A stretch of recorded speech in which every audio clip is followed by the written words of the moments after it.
Isa sa pinakamabangis na boksingero noong dekada 2000 ay ang knockout artist mula sa bansang Venezuela na si Edwin El Dinamita Valero. Si Valero ay naging 2-division world champion at may undefeated record na 27 wins with 27 knockouts.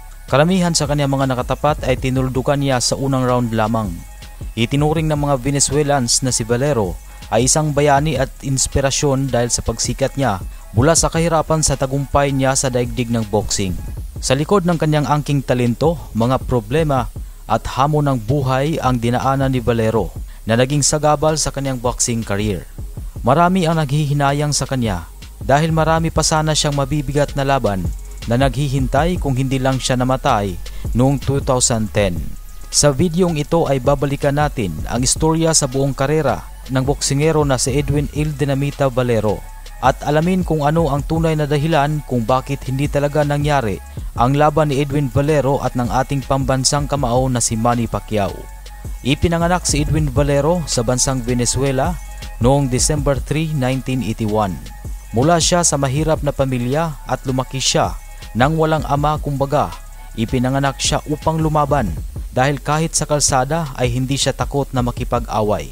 Sa kanyang edad na 12 anyos ay nagumpisa sa boxing si Edwin Valero. Maraming laban niya ang kanyang naipanalo dahil sa lakas ng kanyang kamao at ang kanyang overall amateur record ay 86 wins, 6 losses with 45 knockouts. Ang mga boxing promoter sa Amerika ay napansin na malaki ang potensyal ni Valero kaya nais nilang siya ay ipasok sa professional boxing. Subalit sa hindi inaasahang pangyayari ay naaksidente siya sa motorsiklo noong 2001. Siya ay nagkaroon ng cerebral hemorrhage at fracture scalp kaya marami sa mga boxing commission sa Amerika ang hindi nagbigay ng license sa kanya. At dahil dyan ay nagpasya na lang na bumalik si Valero sa bansang Venezuela at pinasok niya ang professional boxing noong 2002. Nanalo si Valero sa kanyang unang 18 laban. At ang lahat ng kanyang mga pinabagsak ay tinapos lang niya sa unang round ng laban. Dahil dito ay naging matunog sa international boxing community ang pangalan ng isang Edwin Valero. Malakas ang kanyang mga suntok at uhaw sa pagkikipagpatayan sa ring. Gusto niyang tapusin ng maaga ang kanyang mga kalaban. Ganun pa man, marami rin ang nag-alala sa karir ni Valero dahil sa kanyang bisyo sa alak at droga at maging sa kanyang pananakit sa kanyang sariling asawa.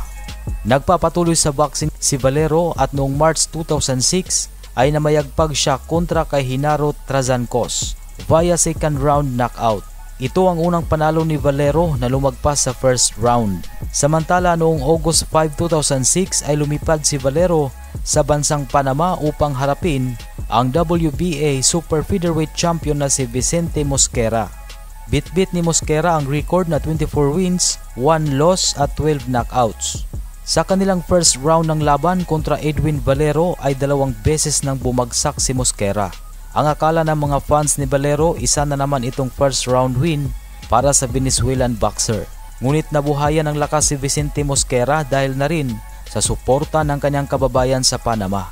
Nakipagpalitan siya ng mga kombinasyon kay Valero at sa third round ay napabagsak niya ang Venezuelan boxer kung saan ito po ang unang pagbagsak ni Valero sa kanyang professional boxing career. At pinatunayan ni Mosquera na simpleng tao lamang si Valero na pwedeng talunin at pwedeng pabagsakin. Ngunit maganda ang stamina ni Valero at bumawi siya sa mga sumunod na rounds. Binugbog ni Valero ang kalaban kaya pagdating sa round 10 ay tinigil na ng referee ang laban.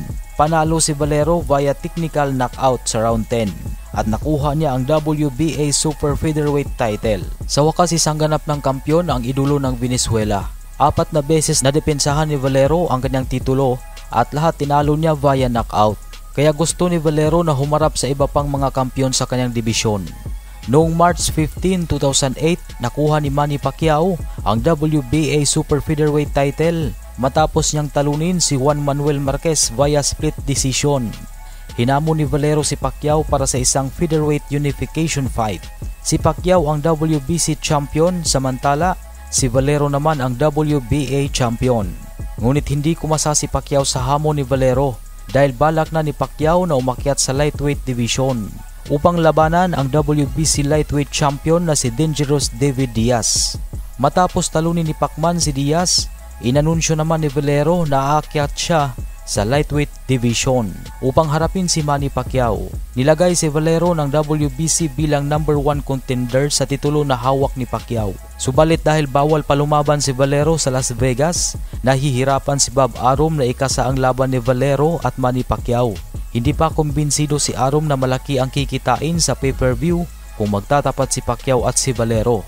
Bukod pa dyan ay nakaschedule na ang pag-akyat ni Pacman sa welterweight division para labanan si Oscar De La Hoya. Tinalo ni Pacquiao si De La Hoya via technical knockout sa round 8 noong December 6, 2008. Pagkatapos ng panalo ni Manny Pacquiao kontra kay De La Hoya, nagtungo si Valero dito sa Pilipinas sa birthday mismo ni Manny Pacquiao at nagpahayag ang Venezuelan boxer na nais niya talagang labanan si Manny Pacquiao. Humanga si Valero sa galing ni Pacquiao na manalo sa mas mabigat na weight division. Pero hindi na interesado si Pacquiao na bumalik sa lightweight division dahil mas gusto niyang harapin ang pinakamagaling sa 140 pounds na si Ricky the Hitman Hatton ng United Kingdom. Dahil dito ay ginawad kay Pacman ang WBC lightweight title at pinaglabanan ito ng WBC number 1 lightweight contender na si Edwin Valero sa WBC number 2 contender na si Antonio Pitalua ng Colombia.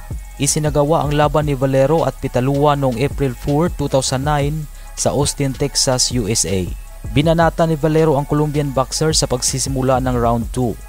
Ay tinamaan agad si Pitalua ng solid combination at hindi na pinapahinga ni Valero si Pitalua nang pinaulanan na nito ng mas maraming kombinasyon at tinigil na lang ng referee ang laban. Tagumpay si Valero sa labang ito. Dahil sa panalo ay naging 2 division champion si Valero at natupad ang kanyang pangarap na manalo ng kampyonato sa bansang Estados Unidos. Naisip naman ng Team Valero na hindi nila kailangang magmadali para labanan si Floyd Mayweather Jr. o kaya si Manny Pacquiao. Kaya pinagharian muna ni Valero ang lightweight division at kanyang nadepensahan ng 2 beses ang kanyang WBC lightweight title. Noong December 2009, tinalo ni Valero si Hector Velasquez via technical knockout sa mismong teritoryo ni Valero sa Venezuela. At noong February 2010, lumipad sa Mexico si Valero at tinalo niya ang Mexican challenger na si Antonio Di Marco via technical knockout sa round 9. Pero walang tigil sa Valero sa pagbibisyo, alak at droga. Ayon sa balita na may pinagdaanan daw na depresyon ang Venezuelan boxer. Bukod pa dyan ay nananakit din si Valero sa kanyang asawa, pati na rin ang kanyang kapatid na babae, maging ang kanyang ina. Noong April 2010, nag-check-in si Valero kasama ang kanyang asawa sa isang hotel doon sa Venezuela.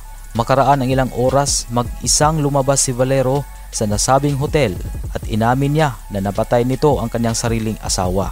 Nagtamo ng maraming saksak sa katawan si Jennifer Valero at agad inaresto ng mga otoridad si Edwin Valero at nabatid isang araw magmula nang nakulong siya. Natagpuang wala ng buhay si Valero sa kanyang selda. Napag-alaman sa masusing investigasyon na kinitil ni Valero ang kanyang buhay gamit ang kanyang jogging pants. Sa edad na 28 anyos, nagpakamatay si Valero at kasamang tinuldukan din ito ang kanyang pangarap na maging isang superstar sa daigdig ng boxing. Isang malaking balita ang nangyari kung saan maraming mga kababayan niya sa Venezuela ang nasaktan sa sinapit ng kanyang asawa at maging sa kanya. Dahil itinuring nila itong bayani at inaasahan nilang magtataas ng flag ng Venezuela. Nag-iwan ng isang katanungan para sa mga boxing fans kung kaya bang talunin ni Edwin Valero ang mga malaking pangalan sa boxing, gaya ni Manny Pacquiao, Juan Manuel Marquez at Floyd Mayweather.